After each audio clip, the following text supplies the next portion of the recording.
வணக்கம். இன்றைக்கி நம்ம என்ன பார்க்க போகிறோன்னா, ஒரு கத்திரிக்காய் ஃப்ரை ரெசிபி தாங்க. கத்திரிக்காய் வதக்கல் ரொம்ப சிம்பிளான ரெசிபி, ஆனால் அவ்வளோ டேஸ்ட்டாக இருக்கும்.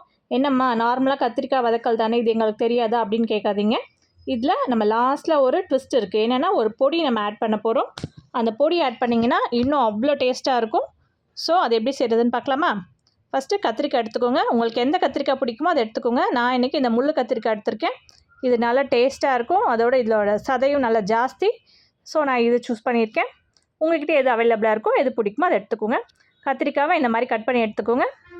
ரொம்ப பொடி பொடியாக கட் பண்ணாமல் ஒரு நீல வாக்கில் கட் பண்ணிவிட்டு அப்புறம் அதை அப்படியே குறுக்கில் இது மாதிரி கட் பண்ணி எடுத்துக்கோங்க. நான் காமிக்கிறேன் பார்த்தீங்களா, இந்த மாதிரி கட் பண்ணி எடுத்துக்கோங்க. கட் பண்ணிவிட்டு அதை தண்ணியில் போட்டு வச்சுக்கோங்க. வெளியே வச்சிடாதீங்க, கருத்து போயிடும். ஸோ கட் பண்ணோடனே தண்ணியில் போட்டு வச்சுருங்க. இந்த பார்த்தீங்களா, எல்லாத்தையும் கட் பண்ணி தண்ணியில் போட்டாச்சு. இப்போ அடுத்து ஒரு பேன் வச்சுருங்க. பேன் வச்சுட்டு அதில் எண்ணெய் கொஞ்சம் தாராளமாகவே ஊற்றிக்கோங்க. ஏன்னா நம்ம தண்ணி கம்மியாக தான் இதில் ஊற்ற போகிறோம். ஸோ எல்லாமே எண்ணெயில் தான் போட்டு வதக்க போகிறோம். அதனால் எண்ணெய் கொஞ்சம் தாராளமாக ஊற்றிக்கோங்க. அதுக்கப்புறம் தாளிக்கிறதுக்கு கடுகு பொரிஞ்சதும் கொஞ்சமாக சீரகம் பொரிஞ்சதுக்கப்புறமா நம்ம கட் பண்ணி வச்சுருக்கோம் இல்லையா கத்திரிக்காய், அதை இதோட ஆட் பண்ணிக்கோங்க. கத்திரிக்காய் போடும்போது பத்திரமா போடுங்க, எண்ணெய் நல்லா தெறிக்கும். இது பார்த்திங்களா, ஏன்னா அவ்வளோ எண்ணெய் தெறிக்கும். அதனால் கொஞ்சம் சேஃபாக ஹேண்டில் பண்ணுங்கள். கத்திரிக்காய் போட்டு நல்லா வதக்கி விடுங்க. கத்திரிக்காய் கொஞ்சம் வதங்கினதுக்கப்புறமா இதில் கொஞ்சமாக உப்பு சேர்த்துக்கோங்க. உங்கள் தேவைக்கு ஏற்ற மாதிரி உப்பு சேர்த்துக்கோங்க.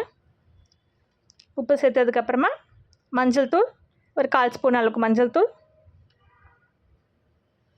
மஞ்சள் சேர்த்து, அதுக்கப்புறமா மிளகாய்த்தூள்.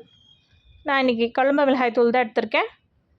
அப்படி உங்கள்கிட்ட குழம்பு மிளகாய்த்தூள் இல்லைன்னா வெறும் மிளகாய்த்தூளும் அப்புறமா கொஞ்சமாக தனியாத்தூள் சேர்த்துக்கலாம்.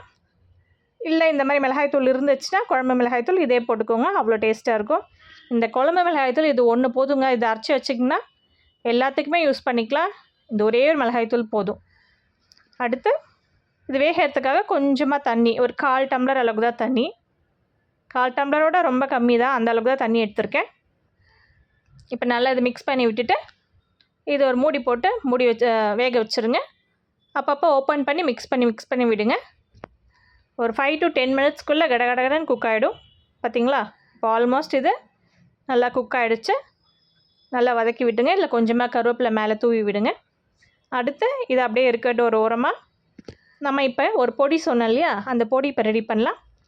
அதுக்கு ஒரு பேன் வச்சுட்டு அதில் ஒரு ஸ்பூன் அளவுக்கு பச்சை வேர்க்கடலை நான் எனக்கு எடுத்திருக்கேன். அதை நல்லா வறுத்து எடுக்கணும்.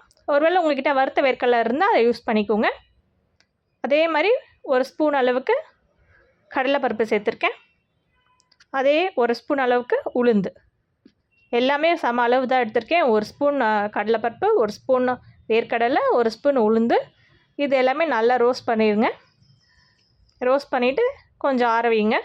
இது நீங்கள் அப்படியே சூட்டோடு அரைச்சிடக்கூடாது, அது நல்லா பேஸ்ட் மாதிரி ஆகிடும். ஸோ நல்லா ஆற வச்சு ஒரு காஞ்ச மிக்ஸி ஜாரில் போட்டு அரைங்க. ஈரமாக இருக்கக்கூடாது, நல்லா ட்ரையாக இருக்கணும். அப்போ தான் இந்த மாதிரி பார்த்திங்களா பொடி மாதிரி வருது. பார்த்திங்களா, நல்லா ஃபைனாக. ஈரத்தோடு போட்டு அரைச்சிங்கன்னா அது பொடி மாதிரி வராது, பேஸ்ட் மாதிரி தான் வரும். ஸோ அந்த அரைச்ச பொடியை இது மேலே அழகாக ஒரு ஸ்பூன் எடுத்து நான் எனக்கு தூவி விட்றேன். ஸோ இது எக்ஸ்ட்ராவே இருக்கும். ஸோ நீங்கள் ஒரு ஸ்பூன் அரைச்சி வச்சாலே அதை இன்னும் ஸ்டோர் பண்ணிக்கலாம். அடுத்த வாட்டி ஏதாவது ஒரு பொரியல் செய்யும் போது இது மேலே லைட்டாக தூவி விட்டுக்கலாம். நீங்கள் ட்ரையாக என்ன பொரியல் செஞ்சாலும் இதே மாதிரி வெங்காயம் தக்காளி சேர்க்காமல் ட்ரையாக என்ன பொரியல் செஞ்சாலும் சரி, இந்த பொடி அது மேலே தூவி விடுங்க, அவ்வளோ டேஸ்ட்டாக இருக்கும். ஸோ இதை ட்ரை பண்ணி பாருங்கள். நம்ம வீடியோ பிடிச்சா நம்ம சேனலுக்கு சப்ஸ்கிரைப் பண்ணிவிடுங்க. தேங்க்யூ.